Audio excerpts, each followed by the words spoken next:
Hello students, welcome to all of you. देखिए, आपके सामने अटलांटिक ओशन का मैप है। हम लोग इस सेशन में डिस्कस क्या करेंगे? Ocean currents of Atlantic ocean, यानी अटलांटिक महासागर की जलधाराएं। डिस्कशन से पहले मैं आपको बता दूं, दरअसल आप यहाँ से देखिए तो ये इक्वेटोरियल रीजन है, भूमध्य रेखा। तो आपको बताया ही गया है कि अगर कोई जलधारा, इसकी ओरिजिन इक्वेटर या उसके आसपास से होती है, that will be warm current, गर्म जलधारा होगी। और अगर कोई जलधारा पोलर रीजन से आ रही है, ध्रुवीय क्षेत्रों से आ रही है, तो वो ठंडी जलधारा। तो हम इक्वेटर के सहारे नॉर्थ अटलांटिक और साउथ अटलांटिक, दो पार्ट में अटलांटिक ओशन को हम डिवाइड करते हैं। और उसके बाद हम अलग अलग इसको हम डिस्कस करेंगे कि कहाँ पर कौन सी जलधारा चल रही है। यहाँ पर सिर्फ हम आपको जलधाराओं का एक डिस्क्रिप्शन देंगे थ्रू मैप। मैपिंग के जरिए आप जलधाराओं को कैसे जान सकते हैं, जलधाराओं की उत्पत्ति और ये सब सारी चीजें आपको डिटेल क्लास में बताई जाएंगी। देखिए, हम स्टार्ट करते हैं। सबसे पहले हम बात करेंगे नॉर्थ अटलांटिक ओशन की। यहां से एक जलधारा चल रही है,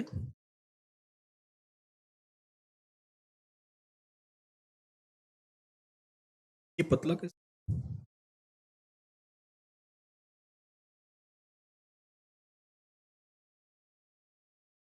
ये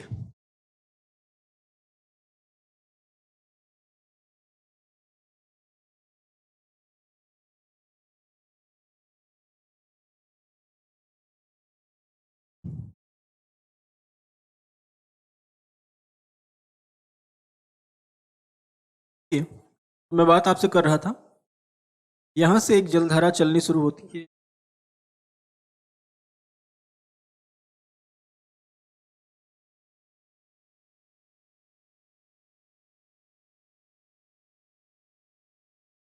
यहां से देखिए ये जलधारा चलनी शुरू होती है ऐसे। ये जो जलधारा ऐसे जा रही है, इसको कहा जाएगा इक्वेटोरियल वार्म करंट।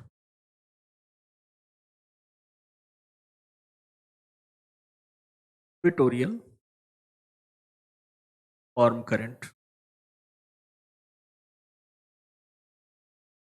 ये जलधारा यहां से जाके टकराती है साउथ अमेरिका के नॉर्थ पार्ट से।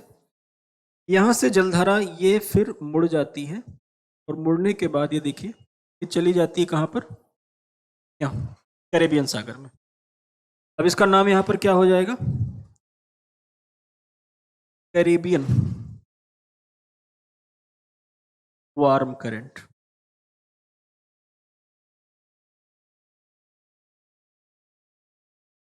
इसके बाद ये जलधारा देखिए यहां से आगे बढ़ी, और ये गल्फ ऑफ मैक्सिको है। ये गल्फ ऑफ मैक्सिको का पूरा चक्कर लगाती है इस तरह से।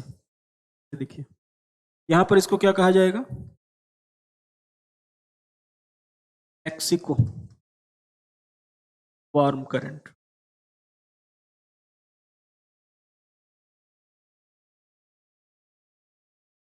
देखिए, संयुक्त राज्य अमेरिका का ये फ्लोरिडा राज्य है। तो केप कनारवेल जो उनका जो केंद्र है वो इसी फ्लोरिडा में ही है। तो ये जलधारा मैक्सिको की जब फ्लोरिडा के कोस्टल रीजन में आती है, तो इसको हम कभी कभी कह दिया जाता है फ्लोरिडा करंट। आप भी जानते रहिए, फ्लोरिडा करंट। इसके बाद ये जलधारा जैसे ही फ्लोरिडा के तट से बाहर निकलती है, यहीं से इसका नाम हो जाता है गल्फ स्ट्रीम। कैसी करंट है? Warm current. अब ये गल्फ स्ट्रीम देखिए इस तरह से आगे जा रही है, कहां तक जाएगी? नोवा स्कोशिया और न्यू फाउंडलैंड तक आगे जाती है। सेम टाइम पे आपको याद रखना है कि यहां से एक कोल्ड करंट आ रही है, और इस कोल्ड करंट का नाम क्या है? लैब्राडोर। लैब्राडोर कैसी करंट है? कोल्ड करंट है। स्कोशिया और न्यू फाउंडलैंड के पास लैब्राडोर कोल्ड करंट और इधर से आने वाली गल्फ स्ट्रीम वार्म करंट दोनों मिल जाती हैं। दोनों मिलेंगी तो क्या होगा? जो कोल्ड करंट है वो नीचे चली जाएगी और वार्म करंट ऊपर रहेगी। तो यहां पर सबडक्शन की क्रिया होती। सबडक्शन का मतलब वो जो जल है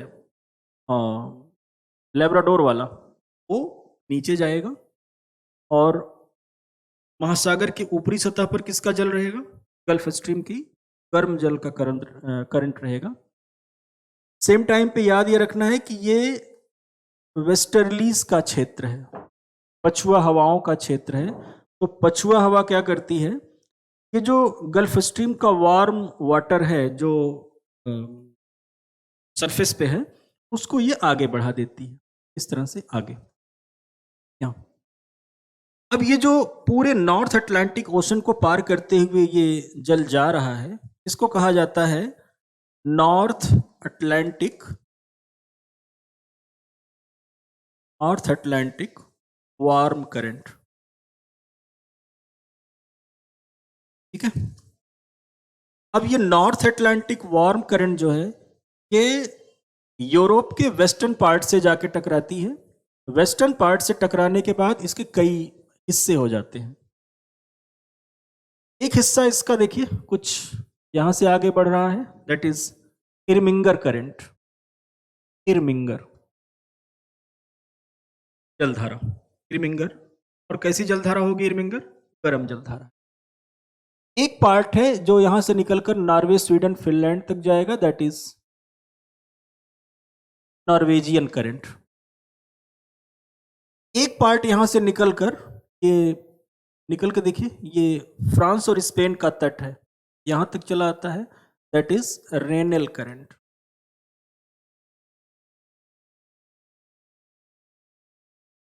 है ना।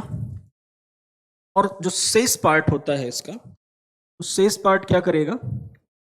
वो नीचे की तरफ साउथ में इस तरह से मुड़ता है। और जब आप यहाँ कनारी आइलैंड के पास आएंगे अफ्रीका में, तो वहाँ पर क्या होता है? अपवेलिंग सिस्टम डेवलप होता है, नीचे का ठंडा जल ऊपर आता रहता है।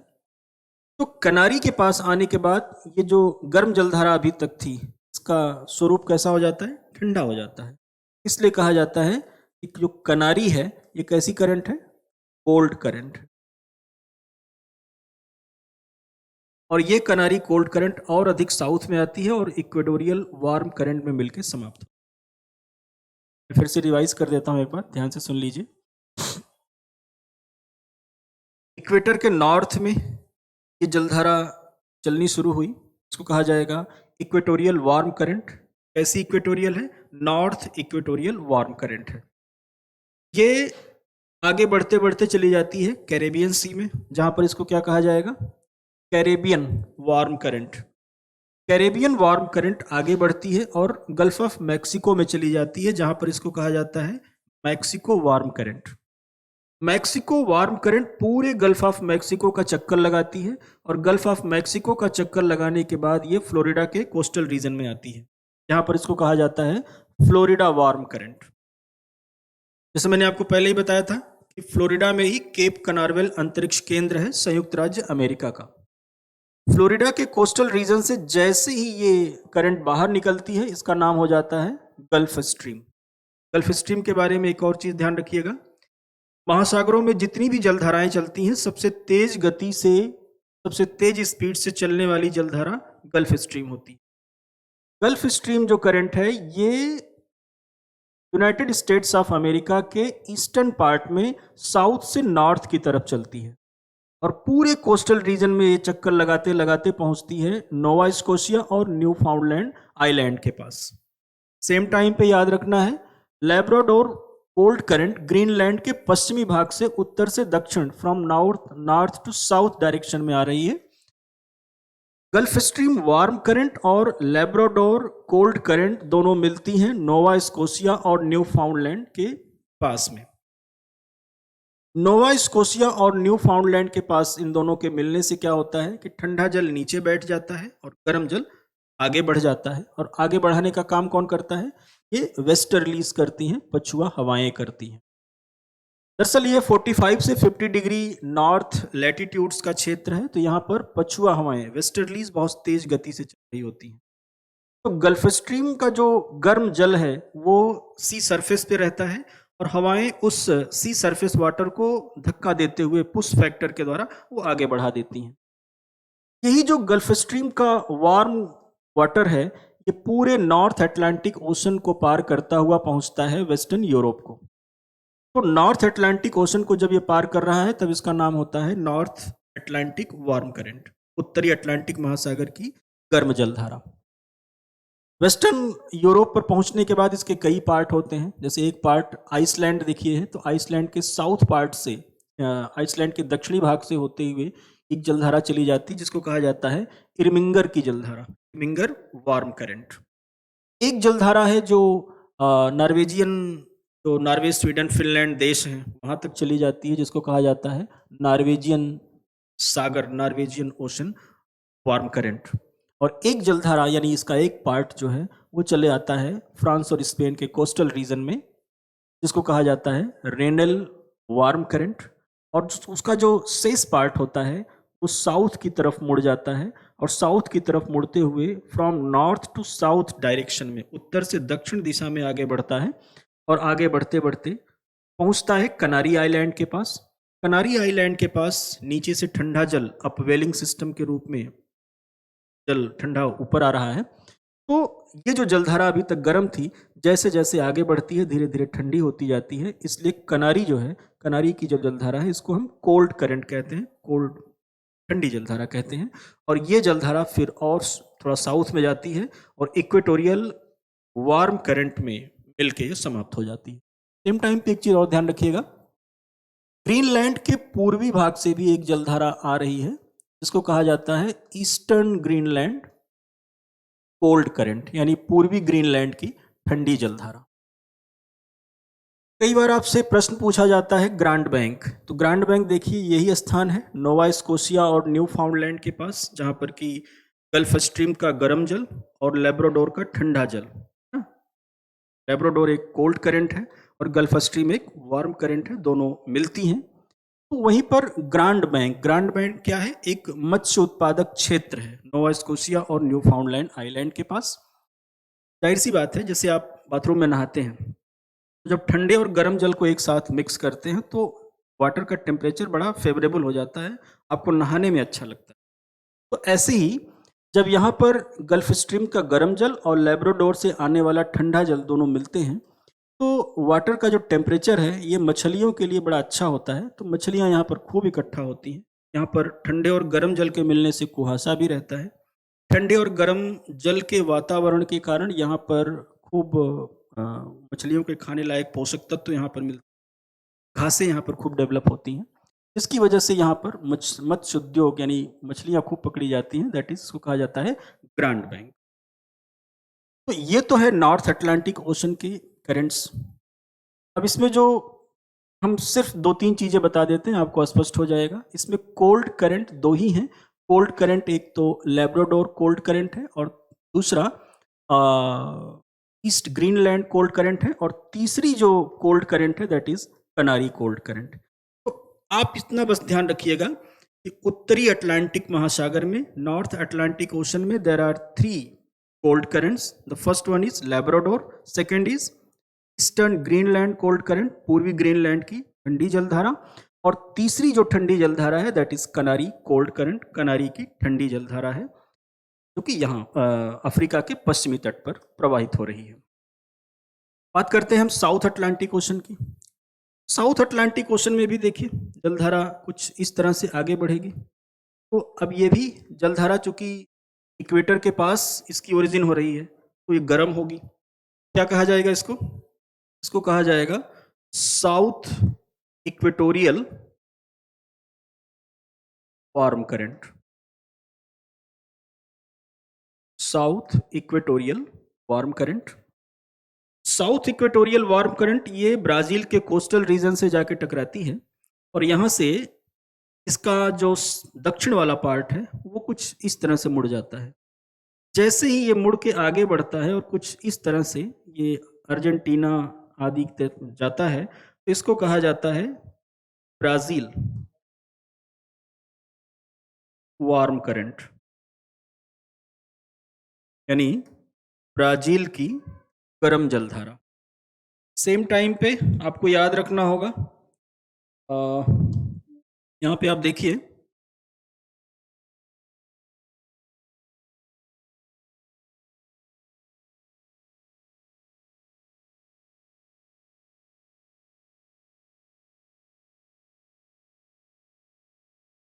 यहाँ पे आपको याद ये रखना है कि देखिए थोड़ा-सा ये सही करता हूँ।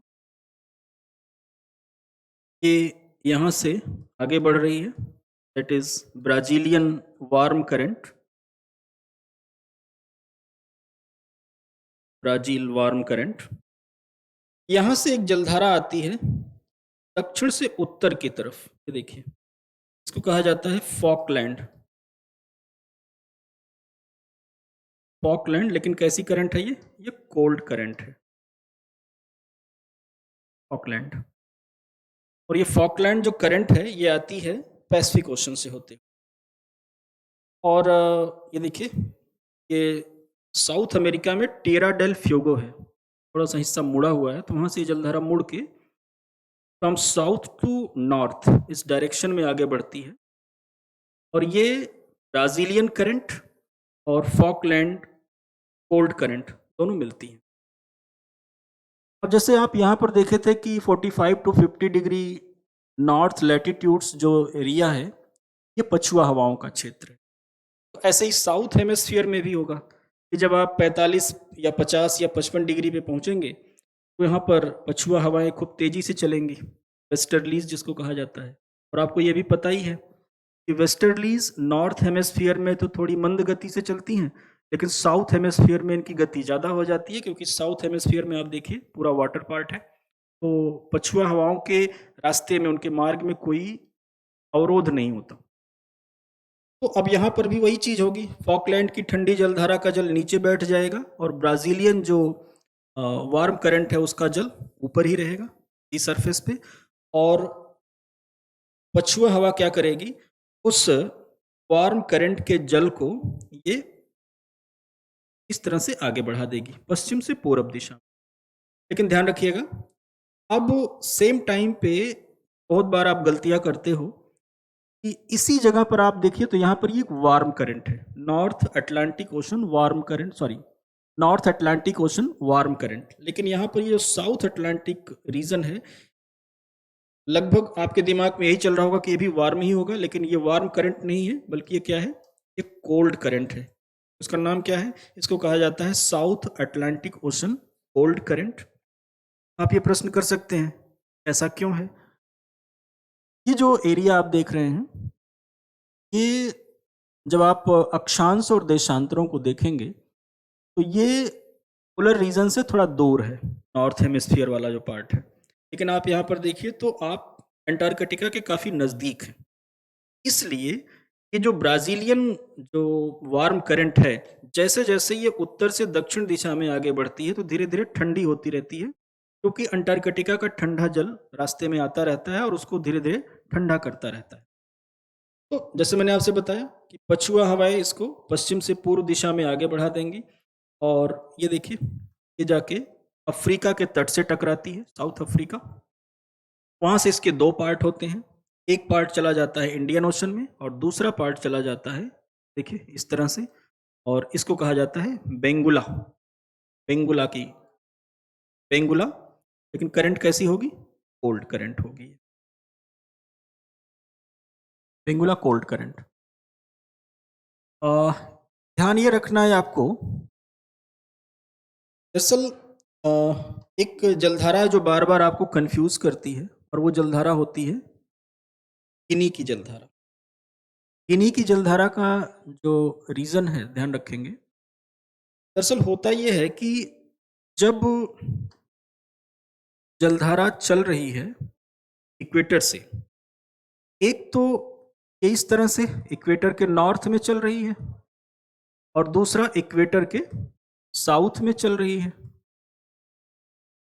नॉर्थ वाली जो जलधारा है इसके भी दो पार्ट होंगे और साउथ वाली जो जलधारा इसके भी दो पार्ट होंगे, नॉर्थ और साउथ, नॉर्थ और साउथ। इसका जो नॉर्दर्न पार्ट है वो आगे बढ़ गया और इसका साउदर्न पार्ट वो आगे बढ़ गया। लेकिन दोनों जलधाराओं का जो अंदरूनी हिस्सा है वो देखिए, कुछ यहाँ से ये मुड़ेगा और यहाँ से आगे बढ़ते हुए ये तट से टकराकर, और ये उल्टी दिशा में वापस आते हैं यहाँ पर इस तरह से। तो ये जो उल्टी दिशा में जलधारा पश्चिम से पूरब, from west to east direction में जो चल रहा है, इसको कहा जाता है काउंटर इक्वेटोरियल वार्म करंट। और ध्यान ये रखिएगा कि ये सिर्फ अटलांटिक ओशन में नहीं, ये जितने महासागर हैं सब में बनते हैं।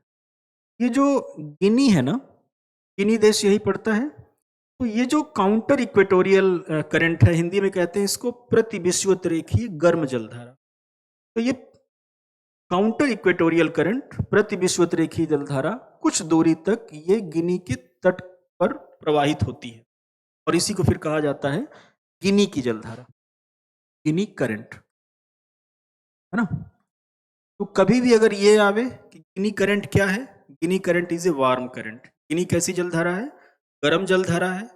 और उसका नाम क्या है? उसका नाम है प्रतिविषुवत रेखीय जलधारा, यानी वो प्रतिविषुवत रेखीय जलधारा का एक पार्ट होता है ना। तो हम साउथ अटलांटिक में एक बार हम फिर से रिवाइज कर देते हैं, ध्यान से इसको समझ लीजिए।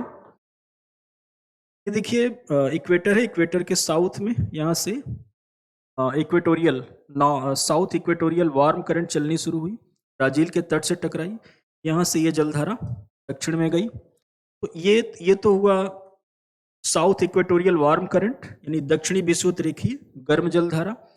ब्राजील के तट से टकराने के बाद जब ये दक्षिण की ओर मुड़ गई तो उसका नाम क्या हो गया? ब्राजील की गर्म जलधारा। अर्जेंटीना है यहाँ पर, और अर्जेंटीना के बिल्कुल दक्षिणी हिस्से में यहाँ पर जाने के बाद इसकी मुलाकात किससे होती है? फॉकलैंड, जो कि फॉकलैंड एक ठंडी जलधारा है, कोल्ड करंट है जो कि दक्षिण से आ रही है। तो उत्तर से आने वाली ब्राजील की गर्म जलधारा और दक्षिण से आने वाली फॉकलैंड की ठंडी जलधारा दोनों मिल जाती है। पछुआ हवा गर्म जल को आगे बढ़ाएगी, तो इसमें क्या होगा? ये जो ब्राजीलियन वार्म करंट का जल है ये आगे बढ़ता है, इसको कहा जाता है south Atlantic ocean cold current, और ये जाकर टकराता है साउथ अफ्रीका के कोस्टल रीजन से, जहाँ से इसके दो पार्ट होते हैं। आधा पार्ट इसका चला जाता है इंडियन ओशन में और आधा पार्ट इसका चला जाता है from south to north direction में, कुछ इस तरह से आगे बढ़ता है और आगे बढ़ते बढ़ते ये इक्वेटोरियल रीजन में जाकर समाप्त हो जाता है। तो एक चीज आपको विशेष रूप से ध्यान ये रखना होगा कि कभी भी जब आप जलधाराओं की बात करेंगे तो जो पोलर रीजन से जो करंट आ रही हैं वो 100% वो ठंडी होंगी, और जो इक्वेटोरियल रीजन से जिनकी ओरिजिन हो रही है वो हमेशा गर्म होंगी, वार्म करंट होंगी। जहां पर ठंडी और गर्म जलधाराएं मिलेंगी वहां पर कोल्ड करंट का जो जल है, वाटर है, वो नीचे बैठ जाएगा और वार्म करंट ऊपर रहेगा। और अगर वहां पर तेज हवा चल रही है, जैसे वेस्टर्लीज चल रही हैं, पछुआ हवाएं, तो पछुआ हवा उसको फिर पश्चिम से पूर्व दिशा में आगे बढ़ा देगी। तो ये सारी जलधाराएं हैं अटलांटिक ओशन।